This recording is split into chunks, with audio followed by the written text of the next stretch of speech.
Hello and welcome to Voices of Parenting podcast. I am so glad you're here. My name is Mussi Diskin. I am an advanced nurtured heart approach trainer. I am a parenting coach.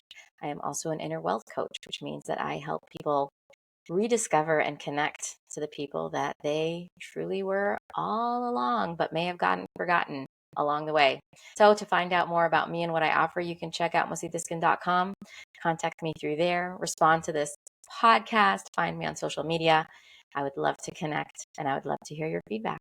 To sponsor a Voices of Parenting podcast episode, please reach out to energizinghearts@gmail.com. Thank you for being here, and I hope you enjoyed today's episode.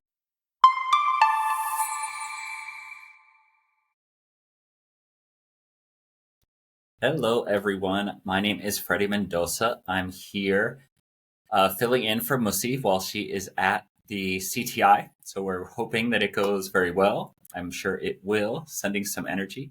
I have my daughter, Serena, here with me, and we will hopefully have a conversation that's helpful. I know I've been on for a few episodes. I think Serena's been on with me once. So, Serena, anything you want to introduce yourself with? Hi, I'm Serena, Freddy's daughter. I'm also a nurtured heart trainer, and we've kind of been in this world together for a few years. I work as a school counselor, and I'm excited to be here. So I'm thinking that having a father and daughter is a semi-unique experience here, and especially an adult daughter. So what I was thinking about today in preparation for this is what would be advice, perhaps, or how would I describe working with teenagers and then into adult children. So I spent my adult life working with high school age students as a teacher and administrator. Now Serena is 25. My son is 23, and I am working often with my son-in-law, who's 24 now. So my point in saying all of that is, I guess what I'm trying to express is, as a parent, we want to teach lessons. We want to advise. We want to certainly teach our children certain things. We want them to be able to make decisions in ways that, that we support and hopefully will be good for them. As they get older, we really want to start protecting them from the bad things that can happen, from pain, from struggles, from all the stuff that life can bring. But we're faced with this idea that, or the reality, it's not an idea, we're faced with the reality that they are their own adult people and they are making their own decisions based on their own philosophies.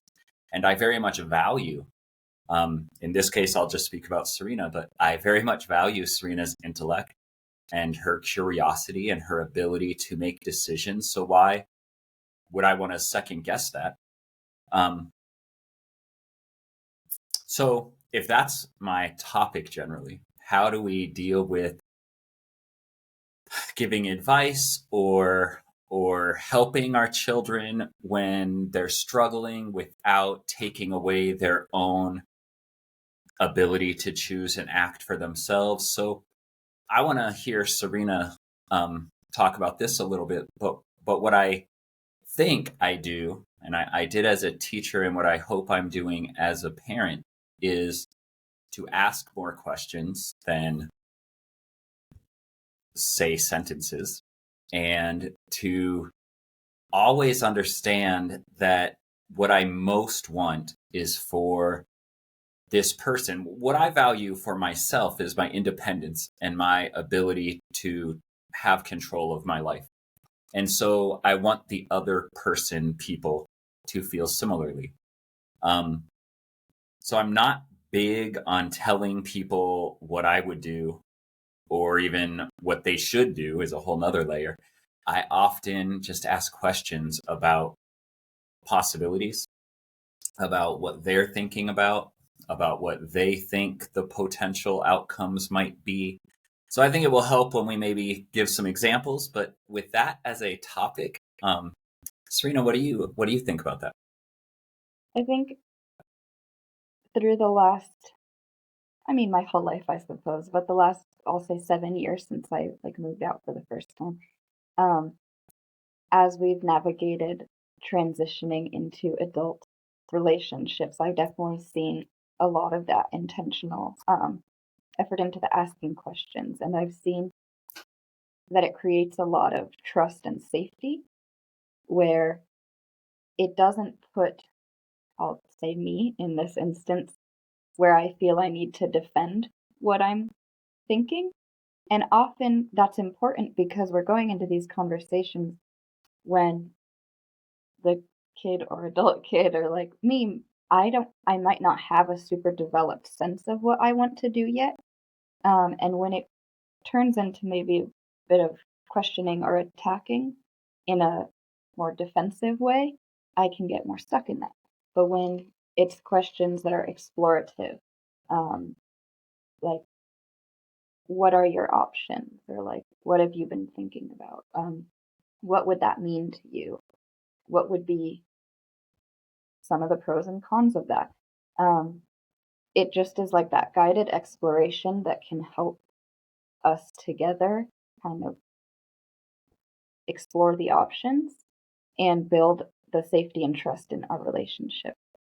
And I've found that I then model that too. I'm definitely someone who struggles with um, wanting to tell people what they should do or feeling like I have to give advice, or that I'm not performing well enough as a friend if I'm not telling them what I think they should do. And being able to model the questioning, that open questioning that I've seen from you has been helping more. Take some of the pressure off me in my friendships and just being able to help more guide them, explore with them. I'm curious because I'm happy to hear you say that. I'm wondering if the questions, if they're done well, can almost be a way of teaching you or guiding you to how to think about some of these decisions yourself. I love that you said it takes some responsibility or feeling of pressure off the relationship, because I think, again, parents have such a burden.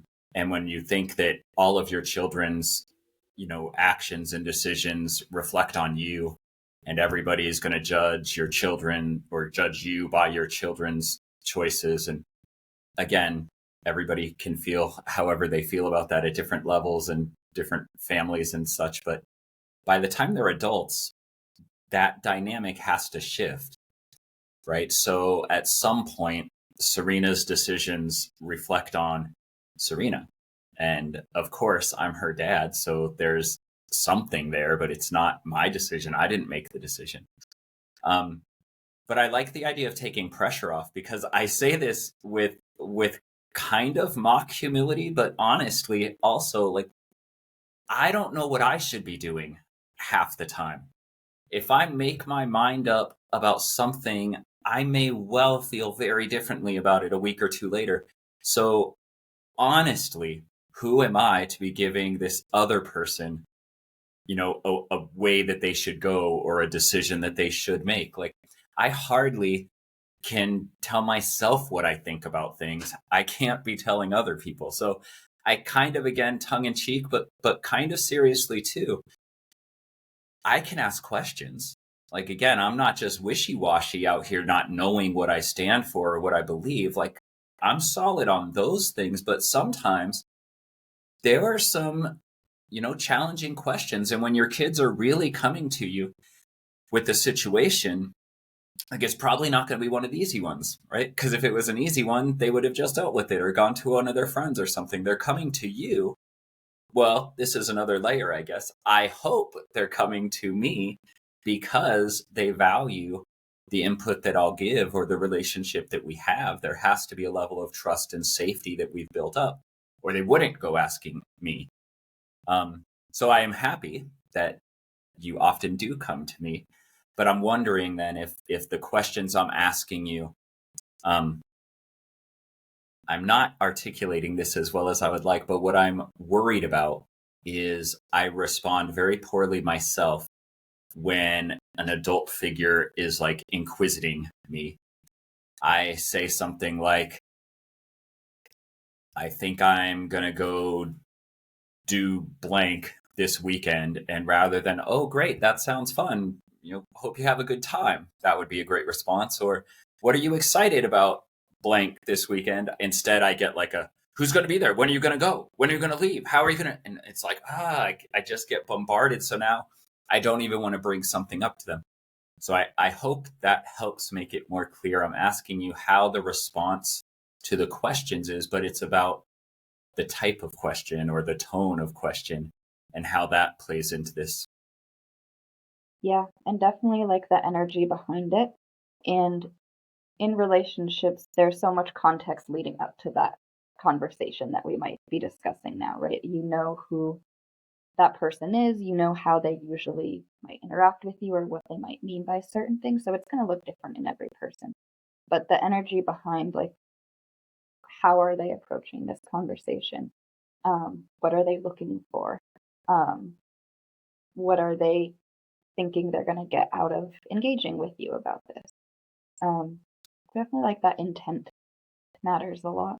And if the intent is relationship, that's what I'm looking for, right? And building I'll say it again, building that trust and safety. Because, like you said, it's the difficult conversations, and depending on how often you guys talk or how close you are location wise or anything else, like it might be also smaller things. But building the trust and safety to keep coming back. And because as parents, as we're talking about here, but really, I mean, I'm thinking of my role as a counselor, any kind of those roles like that, you want them to want your opinion. But that can't be the primary purpose, if that makes sense. You have to build that relationship so that your opinion holds weight, so that you know enough about that person for them to make sense. Yeah. I like that you build the relationship, because the relationship then is what eventually makes your opinion matter. If there's no relationship, you're very easy to just blow off. Like, well, I'm going to age myself, but the adult voice in Charlie Brown, that just went wah, wah, wah, wah, wah, wah, wah, and didn't actually say words. I think many of our parents become that really quickly. And it's just the wah, wah, wah. Like, you already knew what they were going to say before they said it. And so why do you need to hear it? So if you want to avoid that, or in this case, if I want to avoid that, I don't want to be the wah, wah, wah voice. And I don't want to be the parent that, doesn't even get asked in these situations. So I need to focus on the relationship. And then what I like to say, at least about the relationship, is these things can't be faked, right? Like, if I want Serena to feel valued and respected, I need to value and respect her. And I think, again, it's not the happiest thing for parents to have to do the work and really reflect. But if you really trust your child's intellect and their decision making and the values you raised them with, then you have to demonstrate that. And if you're trying to hold on and guide every decision they make for dear life, and I know the feeling, I understand the fear and the stress that's involved, but if you're holding on that tight, you're really demonstrating to them or communicating energetically, you don't really trust them and you don't really think they're going to make that decision. So it's hard, but I don't think the relationship can be faked, is what I want to say. If you want them to feel respected, if you want them to feel responsible, if you want them to feel like you are valuing them and listening to them, then you have to respect and feel they're responsible and trust and listen to them. So I know that sounds simplistic, but I'm serious when I say you can't fake the relationship. Absolutely. And if we think about it practically too, if you want your kid, as I imagine you do, making good decisions, they have to practice. And they need that empowerment and independence to learn how to do it, because I won't say practice makes perfect, but we need to do it. We learn by doing. And I know I have friends who have had a lot less independence given from their parents, and they haven't developed the decision-making skills that I know would benefit them.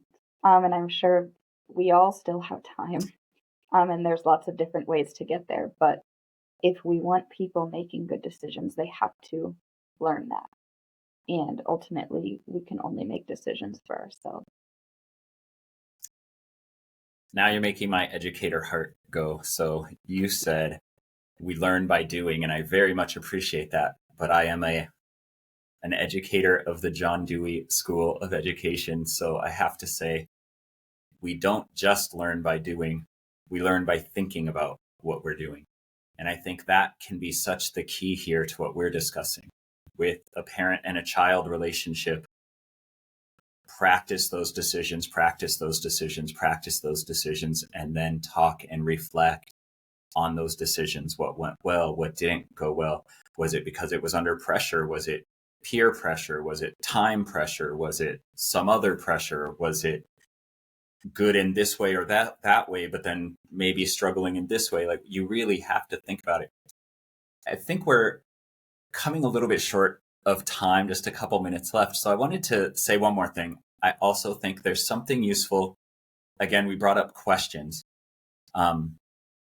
There's something to understand about the relationship communication wise. So I've been doing a lot of thinking recently, and I think there's different types of conversations. Like sometimes, and this is very much true with my wife also, but I'm now thinking of my children. If Serena comes up to me with a situation, sometimes she just wants me to listen and emotionally connect. Yes, that is really hard. That must be challenging. Something along those lines. Sometimes she actually wants it to be like a practical problems next step sort of conversation. Dad, the tire is flat and I need to know what to do right now. She doesn't really want emotional support in that case, although I guess I could say that's really sad. I'm sorry for you. But what she really wants to know is, how does she get this problem solved right now? And then I think other times it's much more just a social connection. I'm not really trying to be emotionally understood. I'm not really trying to move into problem solving. I just want to connect with you. And the reason I say these, and I like those three categories actually, but the reason I bring them up is because when you get to teen years, I think maybe not 13 and 14, but certainly by 15 and older, you can just ask, right? Like, what do you want from me right now? Are you wanting me to listen? Are you wanting me to answer? Are you, and usually they can tell you. So I don't think we have to guess is what I'm getting at.